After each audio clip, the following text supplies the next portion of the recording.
What's up YouTube, Tenchi Arizonia, the angry Dracolope of the Jackalope crew here, and today's video is actually a review of this knife, the Bark River Woodland Special. In this case it's the A2 steel version with green canvas micarta handle scales.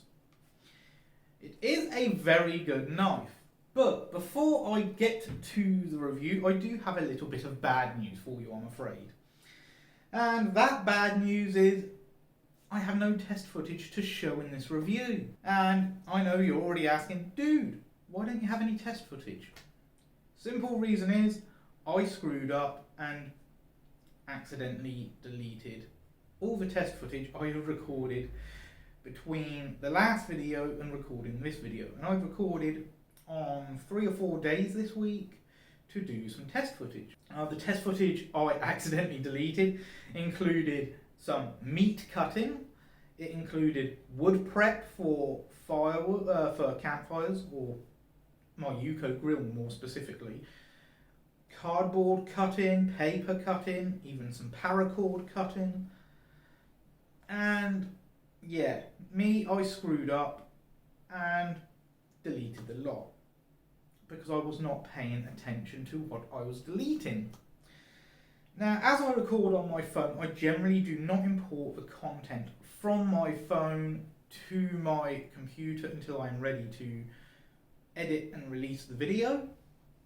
So, the test footage from my last video, sorry, not test footage, but the actual footage from my last video showing off the Bark River Woodland Special I still have, and I'm going to recycle that footage throughout this video.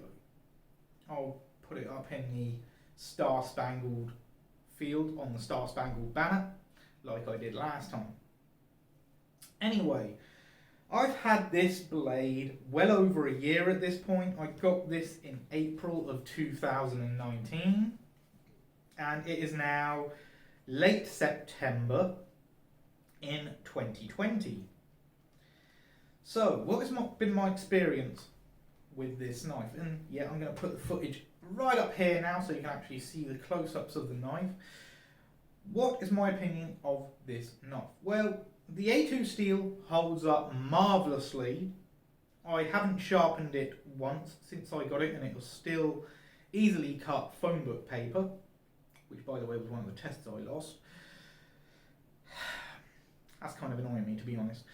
Anyway, it will still easily cut phone book paper. I've oiled it only twice since I've had it. And I've got no tarnishing, no rusting, nothing like that. The blade is still extremely sharp, even though I've used it quite regularly for wood prep, for food prep. I take it fishing with me. I took it fishing in July. And that was where the second oiling came in, by the way. You would have heard about that in my last video. So what about the fit and finish on this blade? Well, again, I'll refer you to some footage up here. The fit and finish is marvellous, although there is one minor issue. And I'm not even complaining about it because it's a work knife, but it's something I am going to bring up given the fact that these are quite expensive knives. And that is the plunge grind is a little bit off. It's not enough to be worth sending in for spar treatment, even though Mike Stewart of Bark River Knives is very good in dealing with customer service, especially when it comes to things that might bother the customer. But Mike, I'm not going to hassle you with this. I'm aware that Bark River Knives are a handmade product, and as I use this as a workhorse, I am not too bothered about the minor inconsistency in the plunge grind. It's only about a 1mm difference, maybe 1.5 millimeters. Really not worth concerning myself with. Even though it is a relatively expensive knife, yeah, that's an acceptable margin. Now, this is going off on a tangent, I know, but if there's one thing I can't bloody well stand, it's fanboys. And Mike, I know you do have a lot of people who are Bark River fanboys, meaning even if there's an issue with the blade, they will blame the end user, even if it's a manufacturing fault. Those kind of people do not belong in the Bark River community. Those kind of people need to be kicked out because they are a toxic element. Anyway, back on to the review now. I've got that tangent out of the way.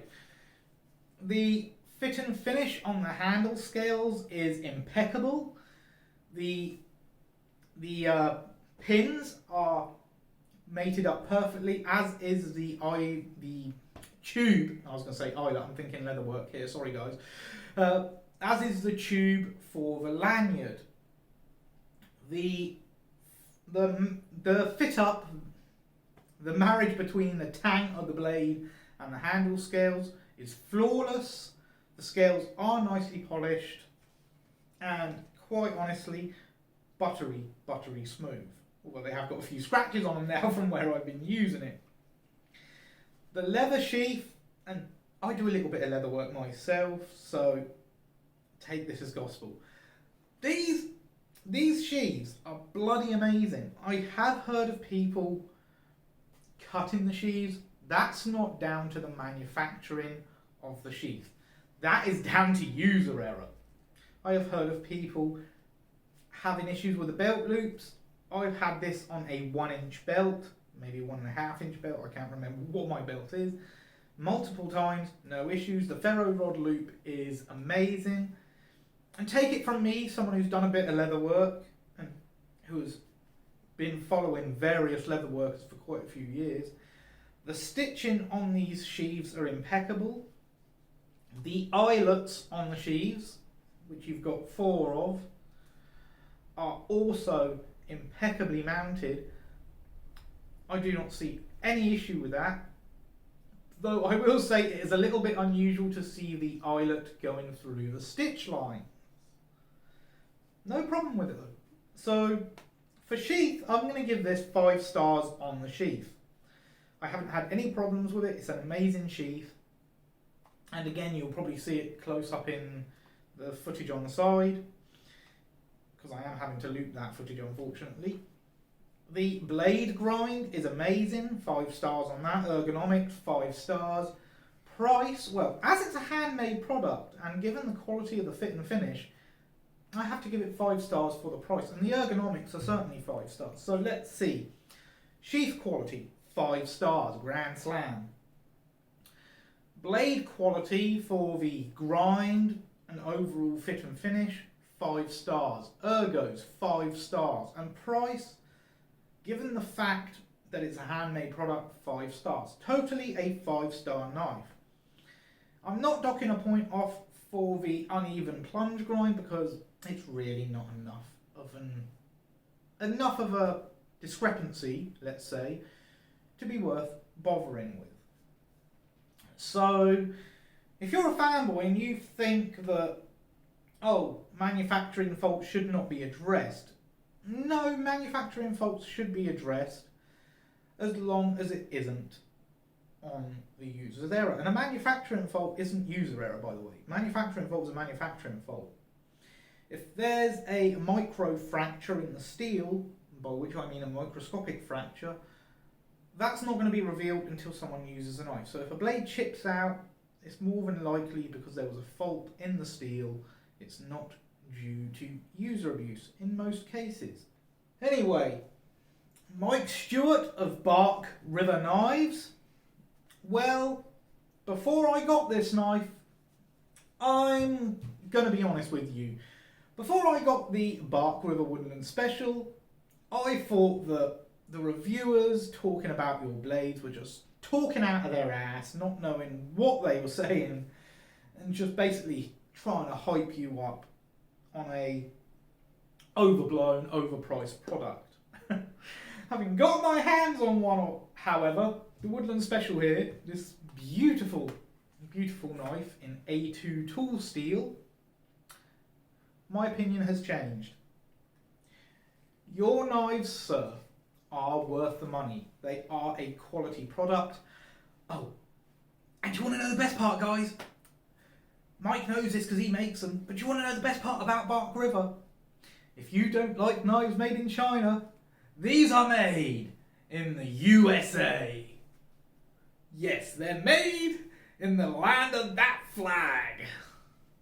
An American-made product, a quality product and a damn good price for said product.